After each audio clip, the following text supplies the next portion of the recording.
Welcome back to the show. Today, I'm talking about setting goals. And I want to discuss why we resist setting goals as creatives, different ways that you can conceptualize setting goals, and some tips and tricks to help you as you think about your next project. So hopefully it's easier to set goals that feel doable and achievable and that you look forward to. If this sounds interesting to you, please stick around because this is going to be a good one. Let's get into it.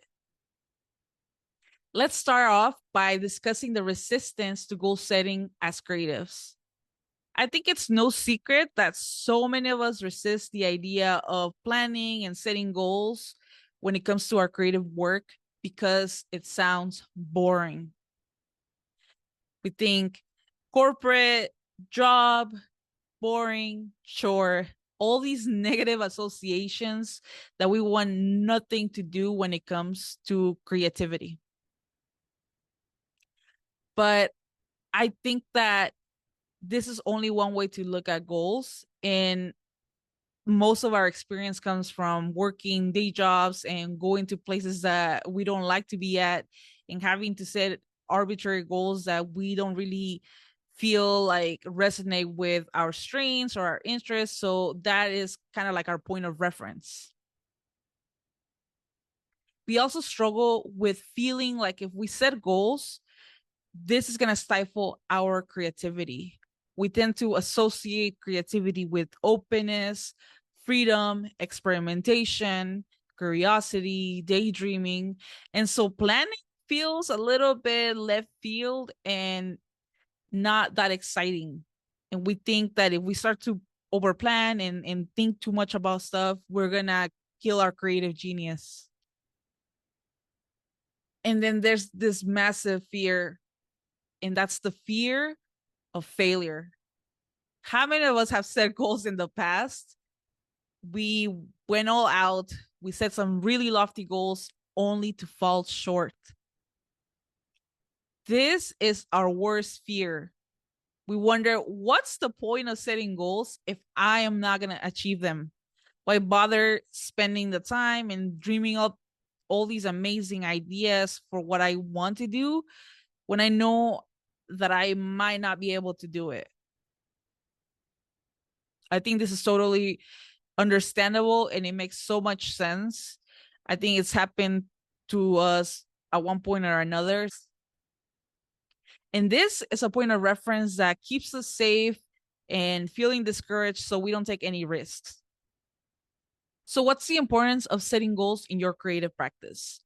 As I have talked about in previous episodes of the show, our modern society is obsessed with external measures of success and the myth of the overnight success. We have forgotten that it takes work to achieve things, to do things that are meaningful. We want immediate results and instant gratification. And so we lose sight for why we do the things that we do or have done in the past historically as creatives. So I want to remind us that the reason for creative goals is not just for the sake of having goals to check off at the end of the year. So the whole purpose of setting goals is to set a vision for where you want to go. An analogy that I love to use, the way that I like to think about things, is imagine that you're a loose leaf when you don't have any goals and you're just blowing in the wind and you're moving through the world directionless. You're just going with the flow. Versus having a GPS and having a general idea of where you're trying to go. There might be some deviations, maybe a street is closed and you have to take a different route, but generally you know where you're trying to go. That is the purpose of goal setting. I think that the part where so many of us go wrong is where we don't leave enough space for us to work with our intuition, to account for the changes that can happen from the time that we set the goal to the time that it takes to achieve it. Life can change, our circumstances can change, our own desires change. So I think leave some room leaving some room for flexibility, for figuring out how we want to move as we start to make progress is really, really critical. I have also heard people talk about not setting goals at all. And I wanted to bring this in here because I think there is a time and a place for that.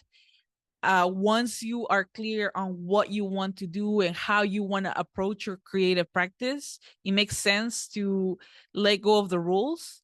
It's like anything, right? Once you learn the rules, then you know when to break them and how. But I think in the beginning, to set good habits, it's really important that you set goals again to give your career, your creative practice direction.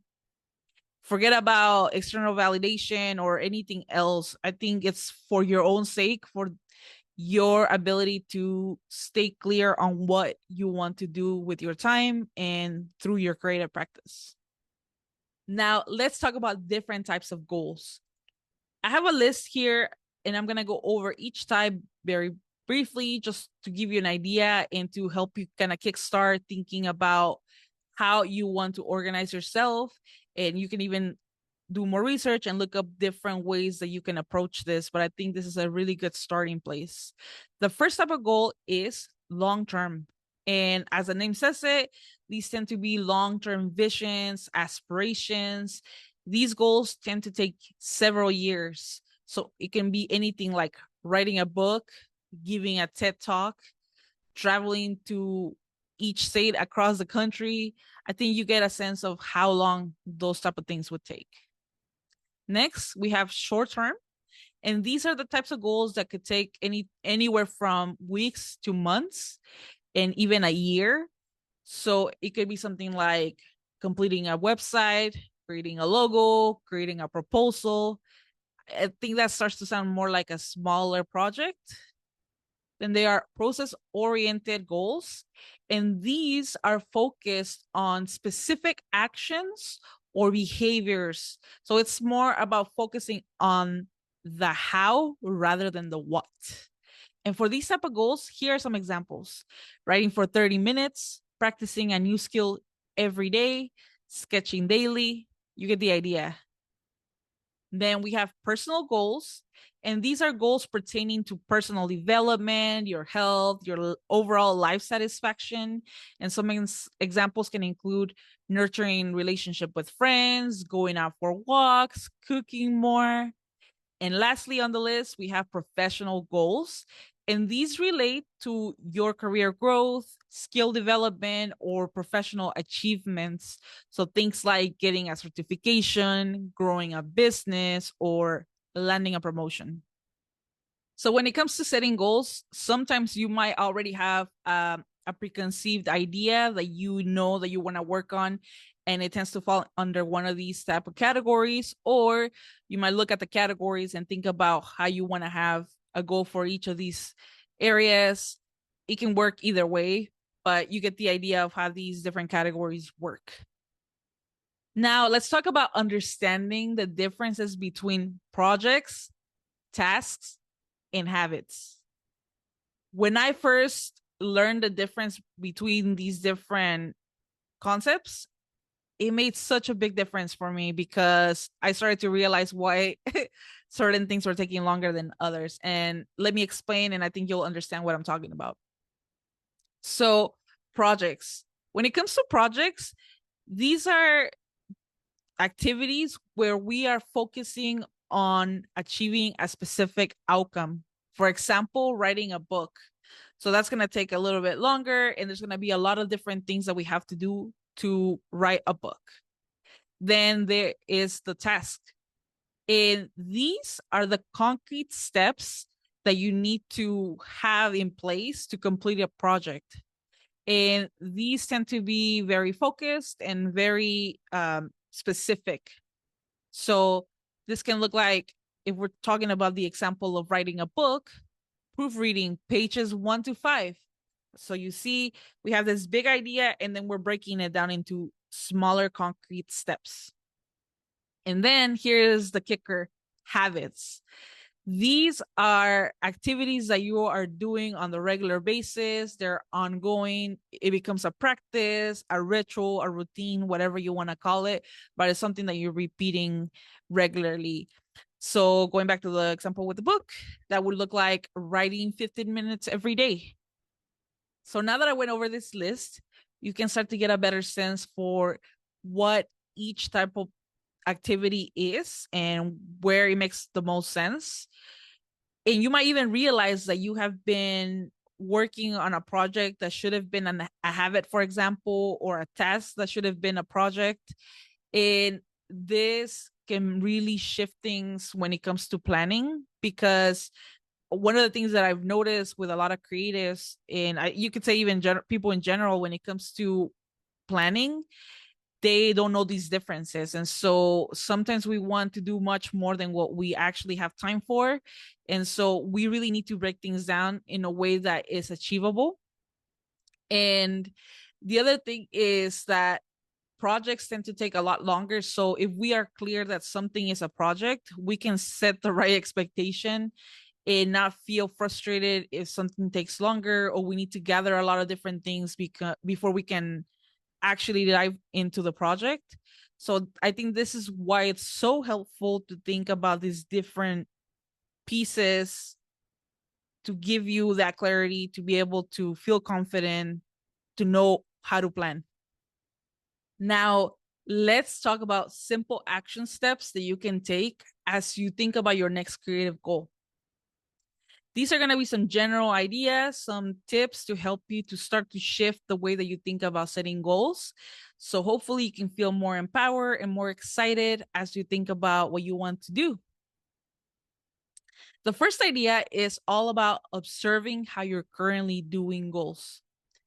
Look at what's working, what isn't, what comes easy to you, what feels harder. Because before we start setting any strategies, any intentions, we want to see how things are working right now. The second idea is to experiment with different ways of setting goals to help you find something that resonates with you. You might even want to try to combine different aspects of different techniques to create your own.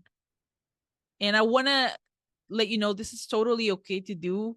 You don't have to follow the cookie cutter way. You can find a way that works for you. And as long as it works for you, this is totally fine. I also want to remind you, and this is something I'm going to be talking about over and over, is to experiment. And that means trying a bunch of different things and setting the expectation that it's going to take some time to figure out what works, because that's just the nature of trying different things. And I think this is well worth it, because there's nothing worse than doing something that someone tells you because it worked for them, or just following a formula blindly, but coming to realize that it's not really going to work for us. So I think it's best to train ourselves to know that things are going to take time and that we are going to need to play with different things to find what works for us. Idea number 3 is about letting go of the need to crush goals and overachieve. I think that so many of us are still in this mindset of trying to work like neurotypical people, or people who focus on a single thing and they achieve it. For us, multi-passionates and neurotypicals, we have such a rich creative life. There's so much going on that this is the part where I was talking about in the beginning, where we are afraid that we are going to stifle our creativity. So I think one of the ways that we can work to counteract this is to simply set loose milestones to give us direction, to set us in motion, to make progress towards completing our creative projects. So the difference between completing a project and overachieving is that completing is simply finishing your project, and overachieving is when we want to go beyond just completing the project and trying to impress people and overdoing things and trying to be viral. It's like when we were in school and you could easily pass a class with a B, but you wanted an A. as your letter grade, or an A+ because you wanted to just prove yourself and showcase how smart you were. If you could just go for the B, go for the B. Now, idea number 4 is about establishing a simple system to track your progress. So one of the biggest things that I live by is the value, the concept of simplicity. I think that creating a simple system to track your progress with your goals is your best friend, because there's no point on having complex systems for the sake of having complex systems if we're not going to use them and if we're going to feel overwhelmed by them. So I live by simplicity, ease of use, and accessibility. So, for example, in my case, I have tried so many different ways of organizing myself. I've done the bullet journaling, vision boards. I've done spreadsheets, and I mean complicated spreadsheets that I hated and really didn't enjoy upkeeping.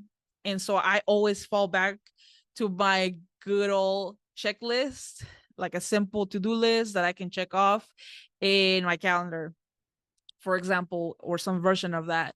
And I know that this is going to work for me because I can access my calendar anywhere I go, and my checklist is the same way. I have it on Google Docs. So it's something that I know I can look at no matter where I'm at. And so I recommend that you follow something similar, something that you can access anywhere you go and that feels easy to use. The last idea is idea number 5, which is don't overdo it.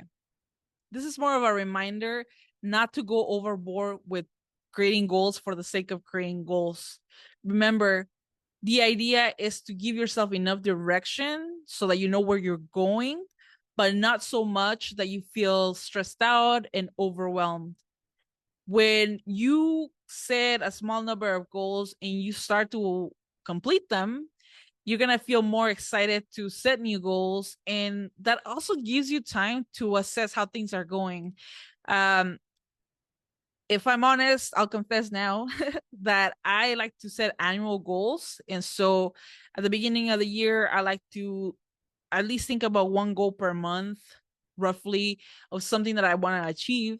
And believe it or not, by the middle of the year, I realized that some of those goals don't make sense because things have shifted, or like I got interested in new things, or I just want to do something that I hadn't really thought about before. And so sometimes it makes no sense to really have a bunch of goals for the entire year.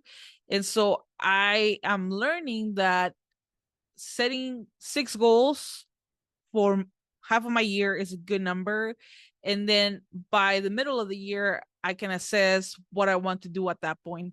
And so I feel much more excited about what I'm working on. And so those goals tend to feel much more relevant.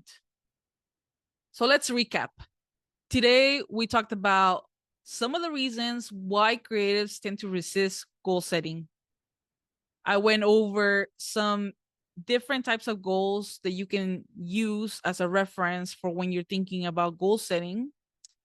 We went over the differences between projects, tasks, and habits. And lastly, I share some simple action steps that you can take as you think about your next creative project. Remember, set goals that inspire you and excite you, rather than goals that feel like a bore and a chore. This way, you will feel more motivated to move in the direction that you want, and this will help you to bring your vision to life. If you're struggling to set creative goals, need a simple way to get organized, or one personalized support to get clear on what it is that you should be working on next, let's connect.